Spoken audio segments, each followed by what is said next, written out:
Welcome to This Explainer. Look, if you're someone who really loves to dig into the hidden currents driving our global future, you are absolutely in the right place today. We're going to completely dismantle one of the biggest, most pervasive geopolitical assumptions of our time. I mean, we hear it everywhere, right? This idea that the clean energy transition is just going to create a brand new set of global overlords, that we're basically just swapping out our reliance on oil tycoons for reliance on lithium and copper barons. It's a super fascinating narrative, but as we're going to see through the data today, it is fundamentally flawed. So let's completely reshape how we view global power dynamics. Okay, let's dive into this. We need to tackle the central, burning question that seems to literally dominate every geopolitical think piece right now. Who will be the Saudi Arabia of clean energy? There's this widespread, almost palpable fear out there that whoever controls the world's copper, lithium, graphite, and cobalt will inevitably rule the modern world. The basic assumption is that these critical minerals are the new oil, and whoever is sitting on the biggest reserves is going to have the power to make or break the global economy, essentially dictating terms to everyone else. To figure out why this fear is so deeply rooted, we got to look at what we can call fuel-tinted glasses. You see, our entire modern world was built on fuel. History for the last century has been strictly determined by who finds, controls, and burns the dominant fuel of the age. Think about our current global leaders for a second. During the 1970s OPEC oil crisis, when lines of cars snaked around blocks in an instant panic threw the U.S. right into a recession, Donald Trump was 27, Vladimir Putin was 21, and Xi Jinping was 20. Our leaders lived through this in their formative years. They understand in their very bones that global power comes from fuel scarcity. But looking at the future through these fuel-tinted glasses, it's a profound mental error. Now, what's really interesting about this slide is that it highlights a massive mental shift. Because actually, scratch that. Our fuel-tinted glasses aren't just unhelpful, they're broken. We are not transitioning to a new fuel. We are transitioning to a technology. And that single distinction changes absolutely everything about global power. In a fuel-based world, energy resources are existential, they're single-use, and they are deliberately kept scarce.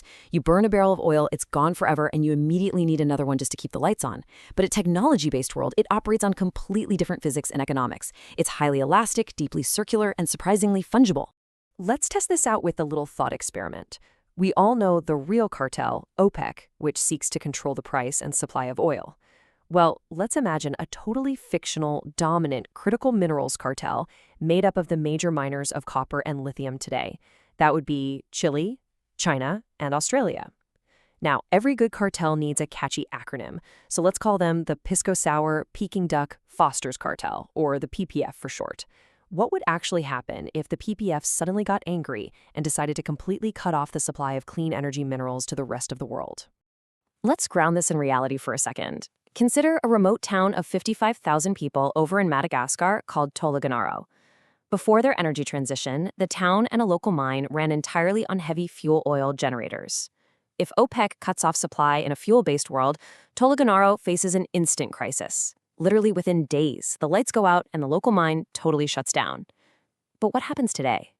Cross-Boundary Energy recently set up a renewable microgrid there, using solar, wind, and batteries.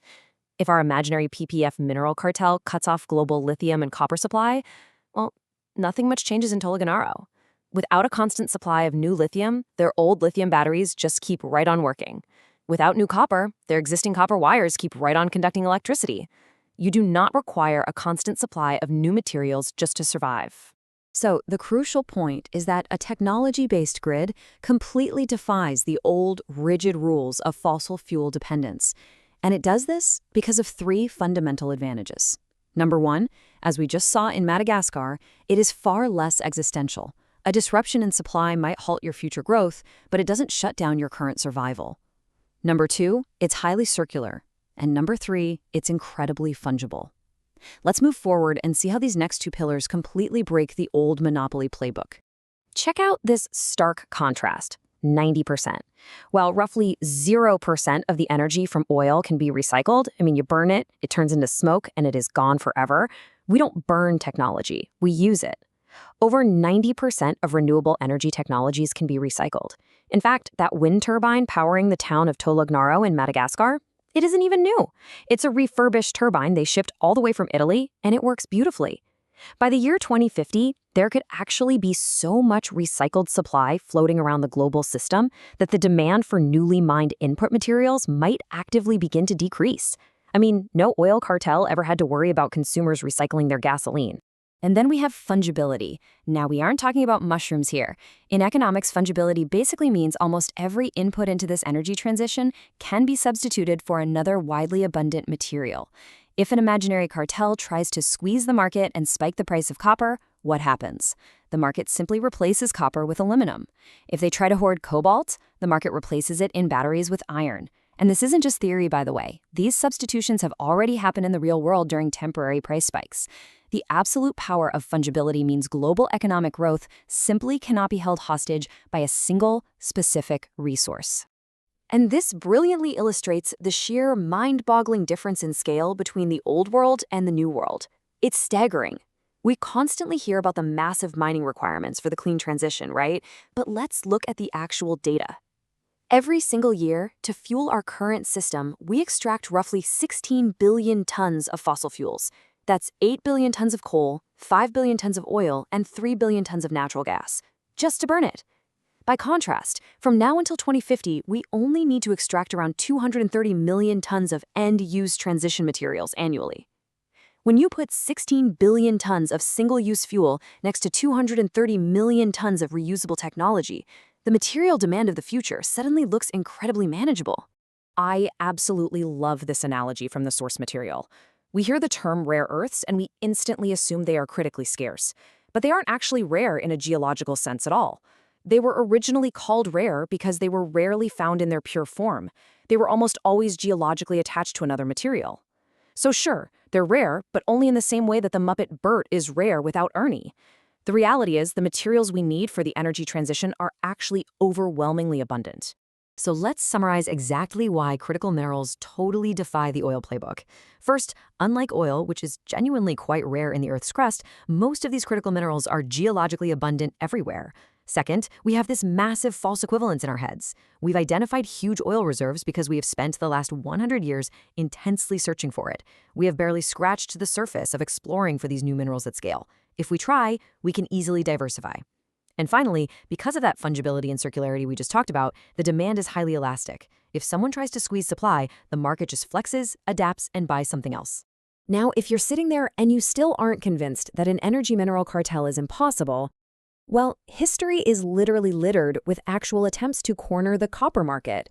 You had the Secreton Copper Syndicate, the Amalgamated Copper Company, the Copper Exporters Association, and the incredibly creatively named International Copper Cartel. These were real, heavily funded, wildly powerful monopolies. And you know what? Every single one of them failed. They failed because economics has an undefeated track record against monopolies when the conditions are right. As our source so perfectly puts it, when supply is abundant and demand is highly elastic, a cartel has the lifespan of your average Game of Thrones character. It is simply brutal. Control really only matters when supply is scarce and demand is rigid. Because clean energy tech is neither of those things, and OPEC for renewables is just a historical and economic impossibility. Any control will always be temporary. So, if no one can monopolize the minerals, won't someone just monopolize the manufacturing? Won't there be a Saudi Arabia of solar panels? Well, the answer is still no, because manufacturing is not a zero-sum game. Your ability to build a factory doesn't geographically constrain my ability to build a factory. Nobody can stop you from making solar panels. The great nations of tomorrow will not gain power by annexing resources and constraining their neighbors. They're going to win by focusing on comparative advantage. They will identify resources, invent incredible new shared technologies, and sell those innovations to the rest of the world. The future belongs to explorers, builders, and innovators, not conquerors and exploiters. Which brings us to our final pivotal thought. We have to collectively take off those fuel-tinted glasses. Who will control the future of clean energy? The data and the economics tell us the answer is nobody. And because it's nobody, the answer can be everybody. The future of energy is not some finite resource to be fought over and extracted. It is a technology to be built. It's abundant, it's circular, and it's shared. The question is no longer who will hoard the power, but how quickly we will choose to build it and share it with the world. Thank you so much for joining me for this explainer. Keep learning, keep questioning, and I'll see you next time.